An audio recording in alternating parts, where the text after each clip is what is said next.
Assalamualaikum warahmatullahi wabarakatuh. Selamat siang semuanya. Yang saya hormati Bapak Denika Hendrianto SEMSI selaku dosen pengampu mata kuliah akuntansi sektor publik dan semua teman-teman kelas A yang saya banggakan. Perkenalkan, saya Angelina Agustin selaku moderator pada presentasi hari ini. Pada kesempatan kali ini, kita akan mendengarkan pemaparan materi mengenai sistem pengadaan barang dan jasa publik atau pemerintah yang akan disampaikan oleh kelompok 5. Baik, tanpa berlama-lama, waktu dan tempat saya persilahkan. Perkenalkan, nama saya Ivana Anindita Widyastuti dengan NIM 2024-12089. Kerangka kerja hukum dan peraturan bagi pengadaan barang dan jasa. Yang pertama, pengadaan barang dan jasa publik serta hukumnya. Pengadaan barang dan jasa memiliki kerangka hukum yang sangat luas. Aturannya mencakup ketentuan internasional, undang-undang khusus pengadaan, hukum kontrak, perlindungan konsumen, hak kekayaan intelektual, ketenaga kerjaan, dan juga mekanisme penyelesaian sengketa seperti arbitrase. Selain itu, beberapa negara memiliki sistem hukum pengadaan yang sangat lengkap, misalnya Afrika Selatan dan Amerika Serikat, yang mengatur proses pengadaan melalui undang-undang persaingan kontrak dan peraturan pengadaan yang sangat rinci. Hal ini menunjukkan bahwa pengadaan barang dan jasa tidak hanya soal membeli barang, tetapi merupakan proses yang sangat terstruktur dan dilindungi hukum agar tidak terjadi penyimpangan. Semakin kuat dasar hukumnya, semakin besar pula kepercayaan publik terhadap proses pengadaan. Yang kedua, kerangka kerja aturan. Setiap negara memiliki pendekatan regulasi yang berbeda-beda dalam mengatur pengadaan. Prosedur pengadaan biasanya mengikuti panduan pemerintah dan proses formal yang ketat untuk menjamin transparansi dan akuntabilitas. Namun, aturan yang terlalu banyak dapat menimbulkan birokrasi berlebihan, sehingga proses menjadi lambat dan kurang efisien. Karena itu, beberapa negara melakukan reformasi regulasi pengadaan seperti Amerika Serikat pada tahun 1994, yang bertujuan menyederhanakan proses dan menghilangkan hambatan administratif agar pengadaan berjalan lebih cepat namun tetap akuntabel. Penyederhanaan semacam ini penting karena pengadaan harus mampu menyesuaikan diri dengan kebutuhan yang dinamis.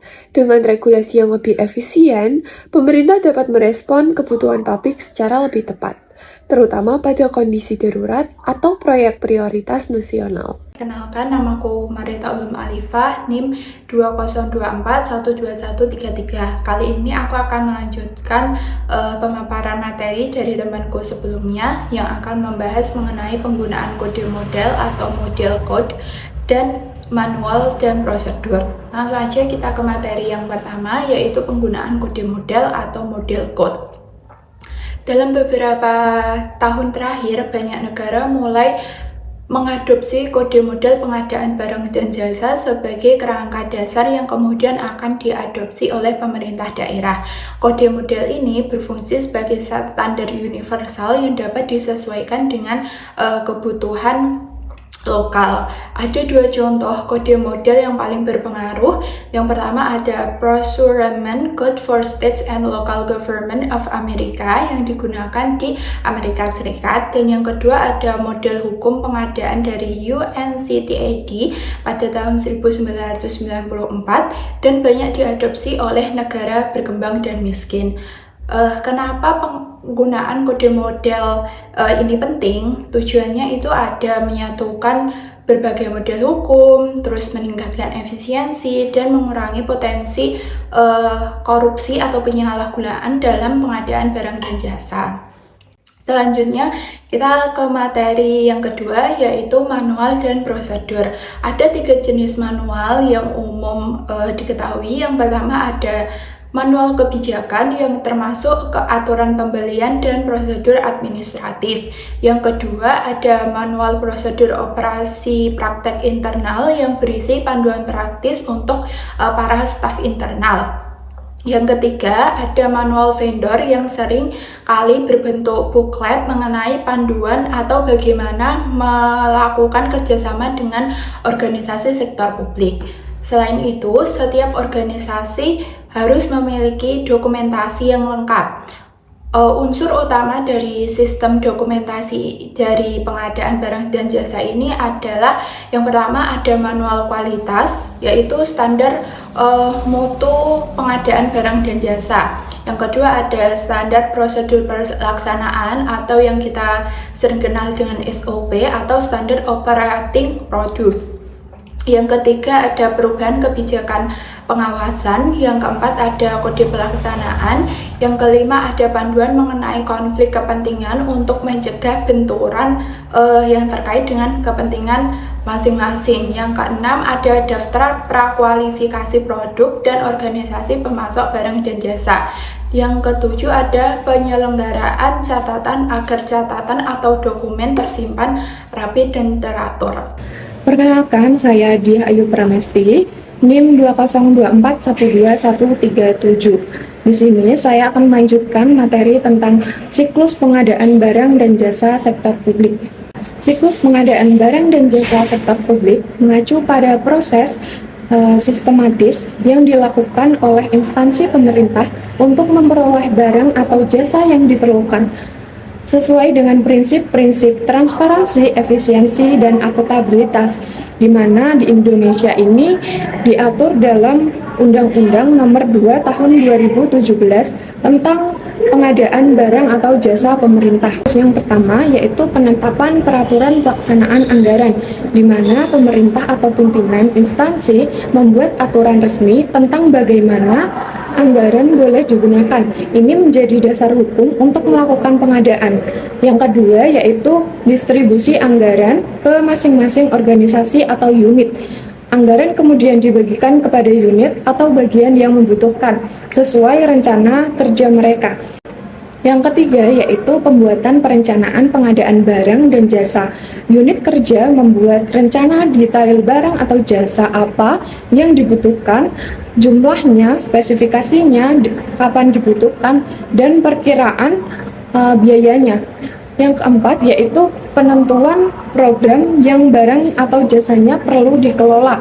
Dari keseluruhan kegiatan yang telah direncanakan tadi, dipilih program atau kegiatan mana yang membutuhkan pengadaan barang atau jasa. Yang kelima yaitu analisis anggaran pengadaan barang dan jasa.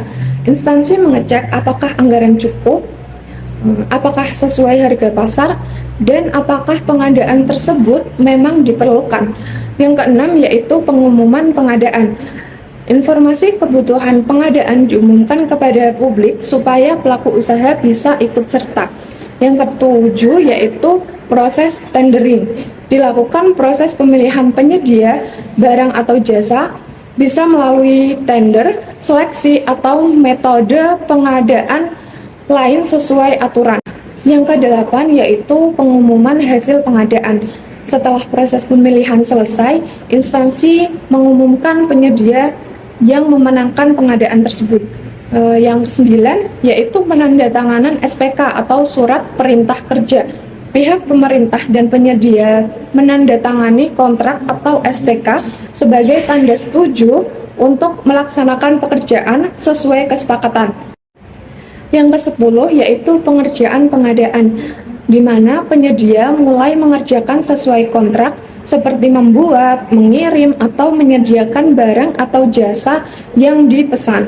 Yang ke-11 yaitu serah terima barang atau jasa. Penyedia menyerahkan barang atau jasa yang sudah selesai kepada pemerintah. Pemerintah memeriksa apakah barang atau jasa sesuai dengan kontrak. Dan yang terakhir yaitu proses kepemilikan serta penggunaan barang dan jasa.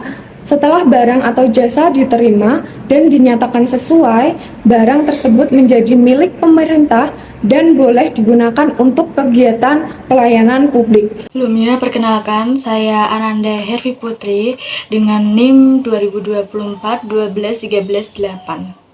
Oke, materi selanjutnya yaitu teknik pengadaan barang dan jasa. Di materi ini akan membahas yang pertama yaitu proses pengadaan barang dan jasa, yang kedua bentuk pengadaan barang dan jasa, Yang ketiga, administrasi kontrak dan pengawasan. Yang keempat, pengawasan pelaksanaan kontrak. Yang kelima, pengadaan barang dan jasa militer. Oke, next, proses pengadaan barang dan jasa. Yang pertama, bentuk dan tahapan pengadaan barang dan jasa. Bentuk pelaksanaan pengadaan barang dan jasa di berbagai organisasi sektor publik tergantung pada sifat barang dan jasa, ukuran kerumitan kontrak, tingkatan administratif, serta struktur pasar.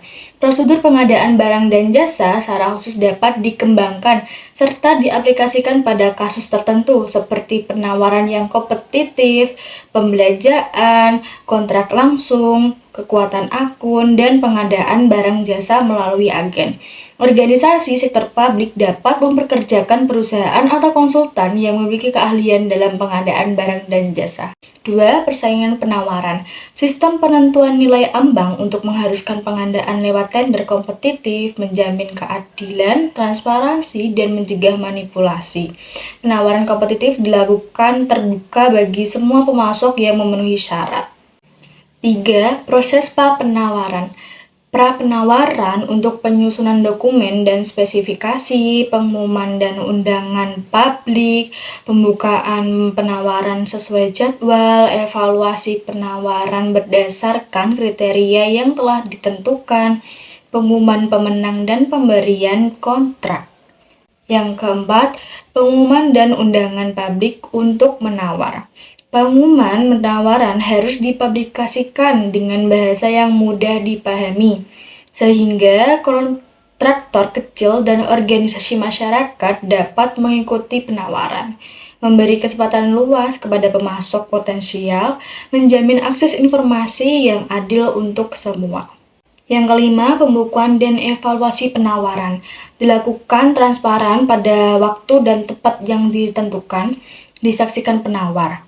Evaluasi berdasarkan aspek teknis dan harga menggunakan kriteria objektif. Panitia evaluasi ditunjuk khusus untuk menilai hasil penawaran. Yang keenam, perolehan kontrak. Kontrak diberikan kepada penawar terbaik, yaitu yang memenuhi spesifikasi dan menawarkan harga paling menguntungkan. Kontrak berisi ketentuan teknis, waktu, biaya, dan jaminan pekerjaan. Yang ketujuh, ganti rugi terhadap kelalaian. Penawar dapat mengajukan keberatan jika merasa dirugikan dalam proses tender. Organisasi publik menyediakan mekanisme resmi untuk memproses protes, meninjau keputusan, dan memberikan penyelesaian.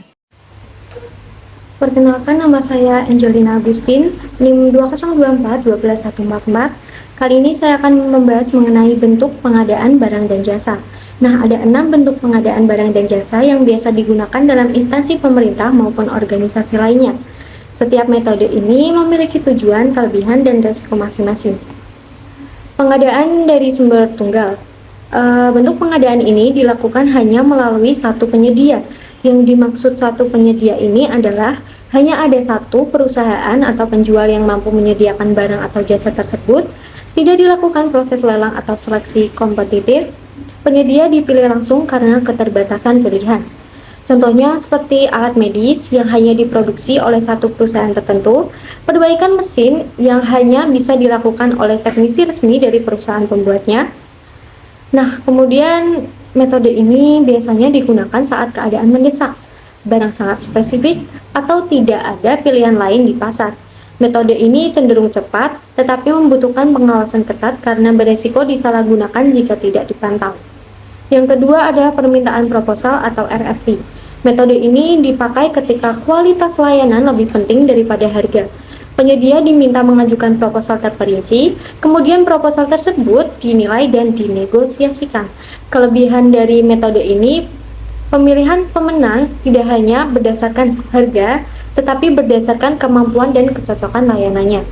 Pada metode request for proposal atau RFP ini, fokus utamanya bukan mencari yang paling murah, tetapi mencari penyedia yang bisa memberikan solusi terbaik, inovatif, dan sesuai kebutuhan, penyedia yang mampu menunjukkan kompetensi teknis dan rencana kerja yang terukur, serta nilai kualitas seperti keahlian, pengalaman, metode kerja, dan hasil akhir lebih diprioritaskan.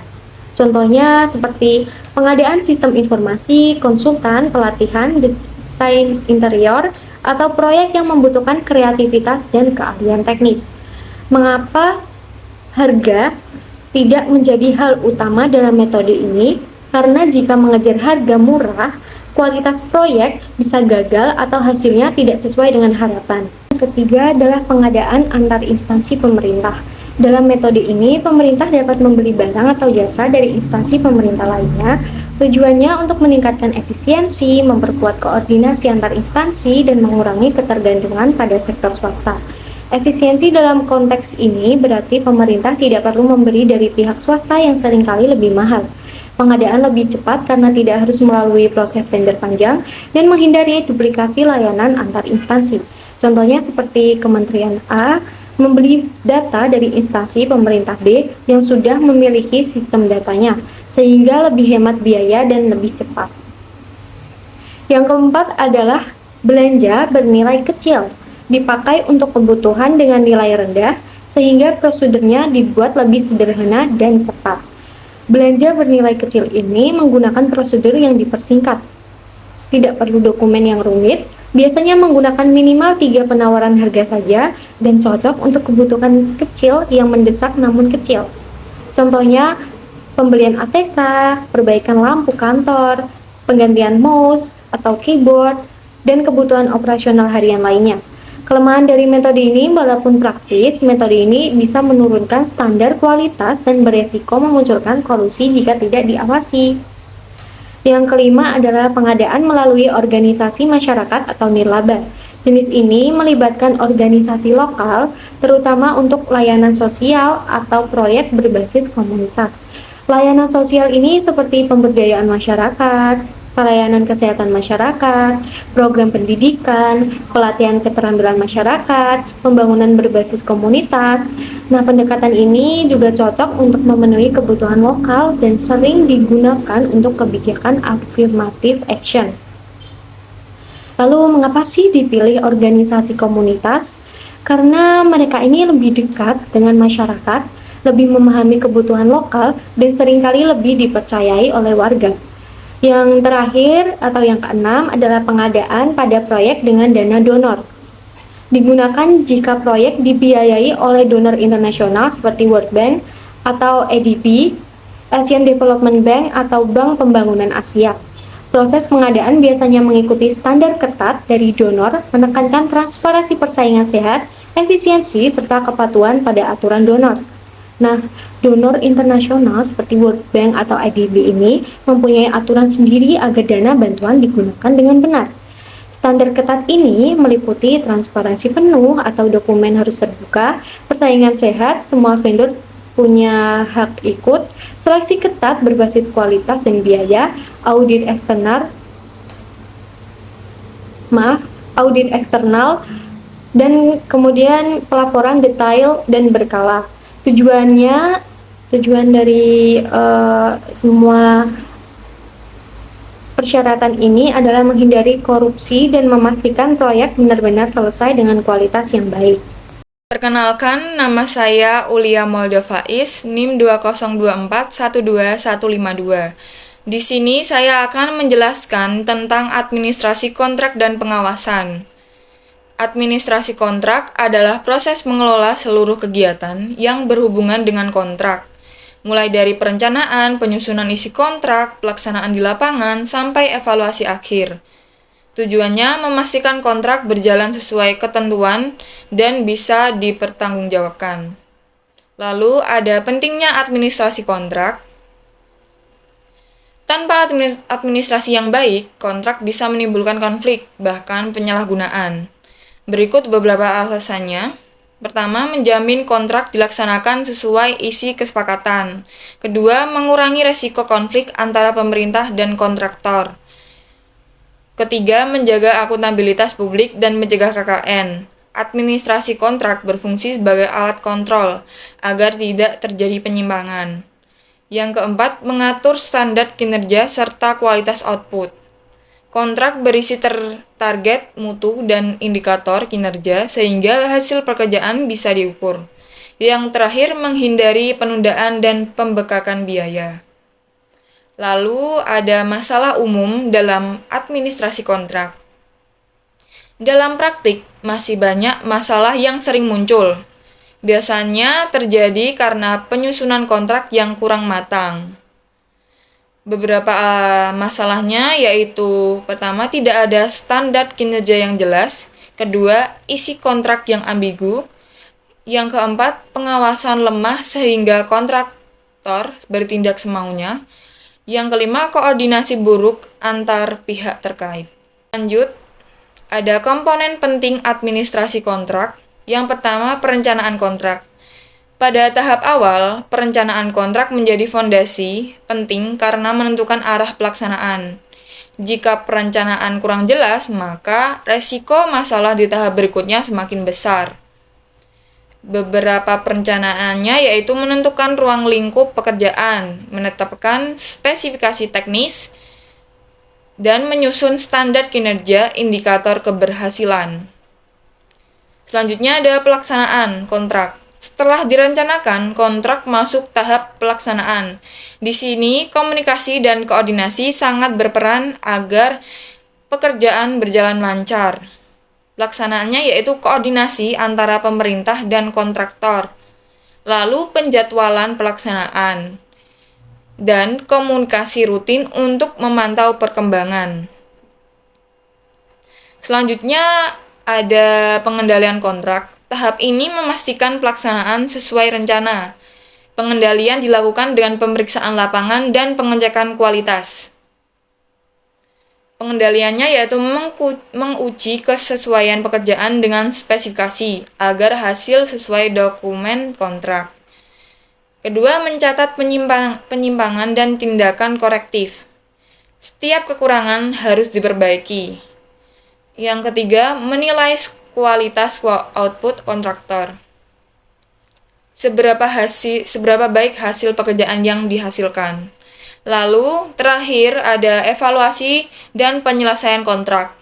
Pada tahap akhir, dilakukan evaluasi untuk memastikan seluruh kewajiban telah dipenuhi, yaitu review akhir pekerjaan, menilai apakah target sudah tercapai, lalu pemeriksaan dokumen dan laporan kontraktor untuk memastikan pelaporan sesuai fakta di lapangan, dan penilaian performa kontraktor untuk kontrak selanjutnya. Menjadi catatan apakah kontraktor layak dipilih lagi atau tidak. Perkenalkan, nama saya Melani Setyaningrum dengan NIM 202412164. Yang selanjutnya adalah mengenai pengawasan pelaksanaan kontrak. Pengawasan ini merupakan proses memantau seluruh pelaksanaan kontrak agar pekerjaan sesuai rencana. Bentuknya tuh bisa berupa review laporan kontraktor, pemeriksaan lapangan, audit formal, dan pemberian feedback. Tujuannya ini untuk mencegah penyimpangan, memastikan pekerjaan berjalan benar, dan mengurangi resiko korupsi. Selain itu, jaminan kualitas juga penting.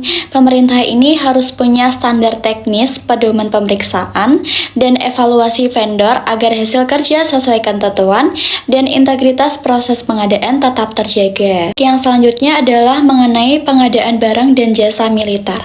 Pengadaan militer ini lebih rumit daripada pengadaan sipil karena melibatkan biaya besar, teknologi tinggi, dan kerahasiaan. Pemerintah ini biasanya menjadi pembeli tunggal atau monopsoni sehingga persaingan pasar rendah. Transparansi anggaran sering lemah karena beberapa pengeluaran dicatat di luar anggaran, sehingga audit menjadi sulit dan resiko penyalahgunaan atau overpricing meningkat.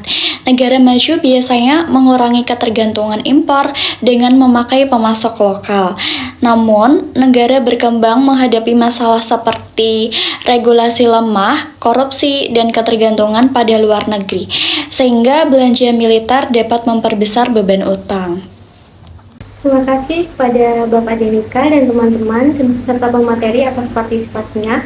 Semoga materi yang disampaikan hari ini dapat bermanfaat bagi kita semua. Untuk sesi tanya jawab sendiri, silakan tulis di komentar. Sekian dari kami. Wassalamualaikum warahmatullahi wabarakatuh.